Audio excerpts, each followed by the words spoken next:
Assalamualaikum warahmatullahi wabarakatuh. Perkenalkan, saya Dr. Imran, spesialis saraf, konsultan, master kesehatan, dosen Fakultas Kedokteran Universitas Syah Kuala, Banda Aceh. Pada kesempatan ini saya akan mendemonstrasikan keterampilan pemeriksaan gerakan involunter dan gangguan koordinasi gerak.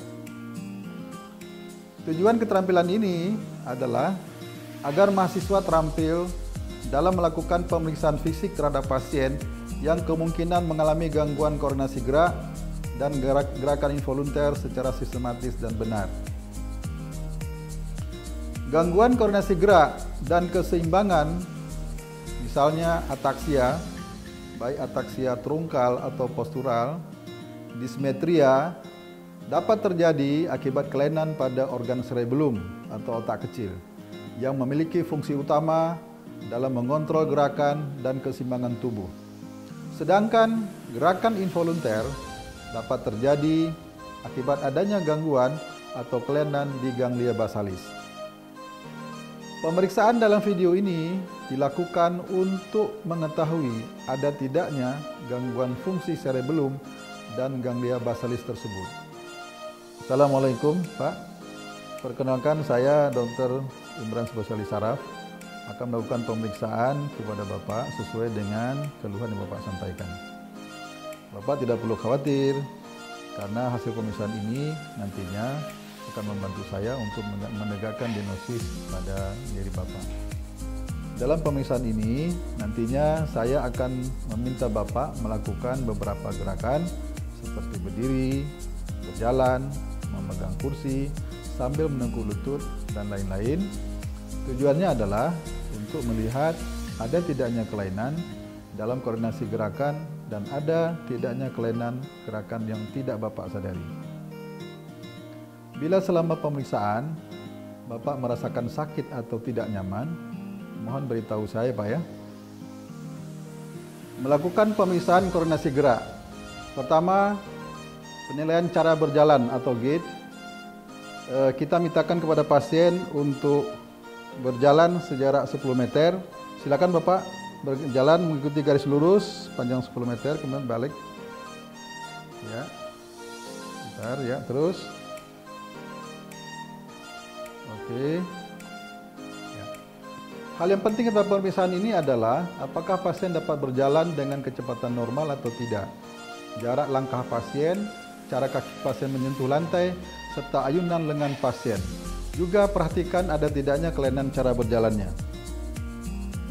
Normal, pasien dapat berjalan dengan harmonis. Berikut ini contoh cara berjalan pasien yang menderita stroke.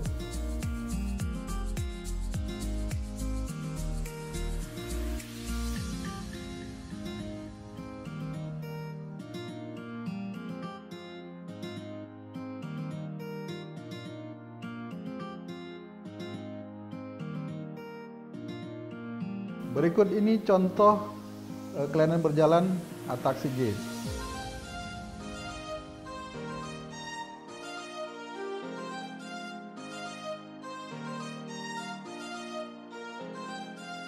Dua, pemeriksaan Shallow Knee Bend.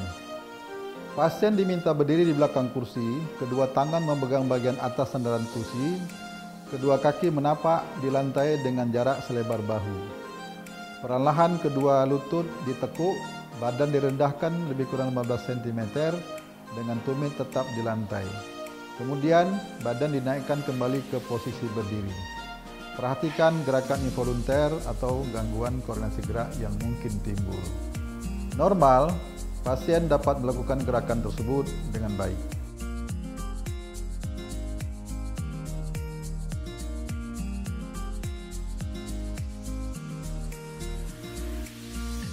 Patologis bila pasien gemetar atau cenderung jatuh.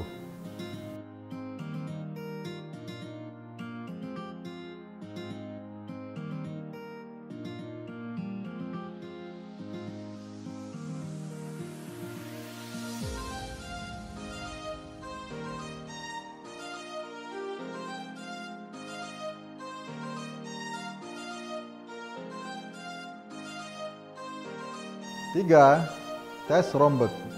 Pasien diminta untuk berdiri dengan kedua kaki rapat, mata tertutup dan lengan menjuntai di samping badan selama lebih kurang 20 detik. Normalnya, hal ini dapat dilakukan dengan mudah tanpa ada tanda-tanda mau jatuh. Bapak silakan berdiri, kakinya dirapatin, ya, kemudian berdiri, tutup mata.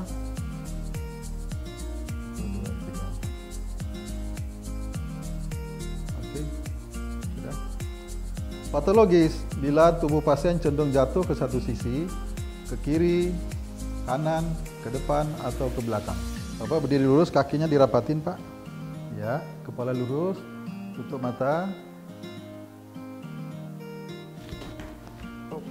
Ya. 4. Tes Romberg dipertajam. Tes ini sangat sensitif di mana pasien berisiko terjatuh, sehingga pemeriksa harus menjaga pasiennya agar tidak jatuh. Pasien diminta meletakkan tumit kaki di depan kaki yang lain. Kedua lengan direntangkan lurus ke depan. Pasien diminta menutup matanya selama lebih kurang 20 detik. Diamati ada tidaknya perubahan posisi badan pasien atau kecenderungan pasien jatuh ke satu sisi. Normal, pasien dapat melakukan gerakan tersebut dengan baik. Ya. Pasien berdiri lurus, kakinya diletakkan ke depan, Pak. Iya, begitu. Tangannya terus ke depan. Tutup matanya. Tutup mata, ya. Selama 20 detik, kita hitung. Oke, selesai. Patologis, bila pasien cenderung jatuh ke satu sisi, yang menandakan ada kemungkinan terdapat gangguan keseimbangan pada pasien tersebut. Ya. Bapak berdiri lurus, kemudian kakinya diletakkan ke depan begitu, tangannya lurus, letakkan ke depan, kepala lurus, mata tutup, Pak. 5. Tes telunjuk hidung.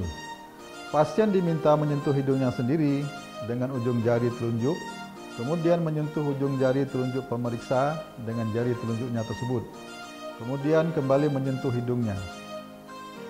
Pemeriksaan ini diulang 3 kali, di mana telunjuk pemeriksa bisa digeser ke kiri atau ke kanan. Normal, pasien dapat melakukan gerakan tersebut dengan baik. Silakan Pak, tangannya buat seperti ini, ya. Bapak tunjuk jari tunjuk saya, kemudian tunjuk hidung sendiri, gitu, ya. Silakan Pak. Oke. Oke. Ya. Oke. Patologis, bila timbul tremor perpendikular ke arah target gerakan yang akan bertambah jelas saat jari mendekati target. Kemungkinan terdapat gangguan di cerebellum. Silakan Pak, tangan seperti ini, tunjuk jari saya, ya, tunjuk hidung sendiri, ya, coba 3 kali, iya, terus, terus,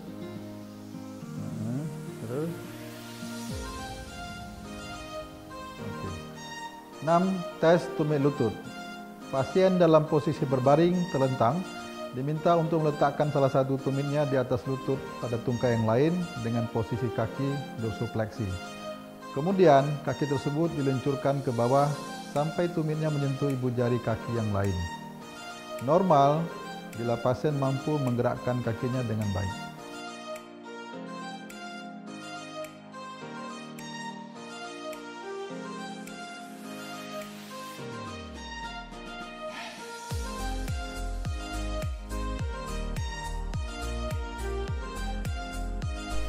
Patologis, bila saat bergerak kakinya tidak stabil, menandakan kemungkinan terdapat gangguan atau kelainan di cerebellum.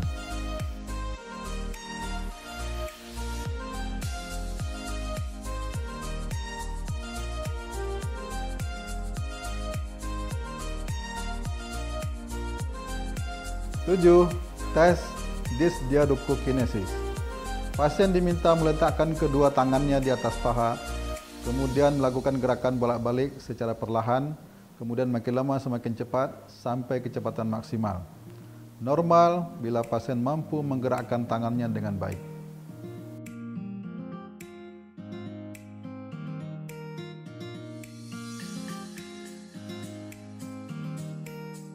Patologis bila gerakan tangannya melambat atau disebut dengan bradykinesia atau tidak beraturan, dysderukokinesia.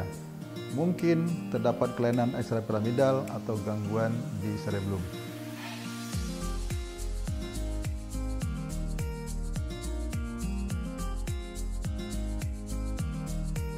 Pemeriksaan adanya gerakan involunter. Pemeriksa mengamati ada tidaknya gerakan involunter, apakah itu berupa tremor, chorea, atetosis, hemibalismus, dan lain-lain. Kemudian melaporkan ada tidaknya gerakan involunter tersebut. Pengobatan dilakukan saat pasien duduk diam atau istirahat dan saat beraktivitas. Mengangkat tangan, kaki saat duduk dan berdiri. Normal, tidak dijumpai adanya gerakan involunter. Ya. Bapak silakan tangannya coba angkat. Oke, letakkan biasa lagi. Kemudian berdiri, Pak. Angkat tangan lagi. Oke, sudah, duduk lagi. Oke. Patologis bila dijumpai berupa gerakan tremor atau chorea atau atetosis atau hemibalismus dan lain-lain. Ini pasien dengan gerakan tremor saat istirahat. Coba angkat tangannya Pak, dua-dua. Oke.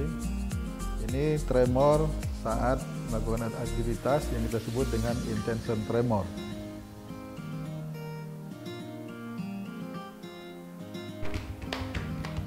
Ini pasien dengan gerakan involunter berupa gerakan chorea.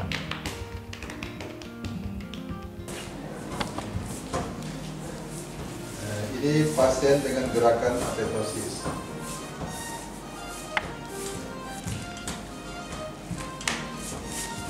Ini pasien dengan gerakan involunter hemibalismus.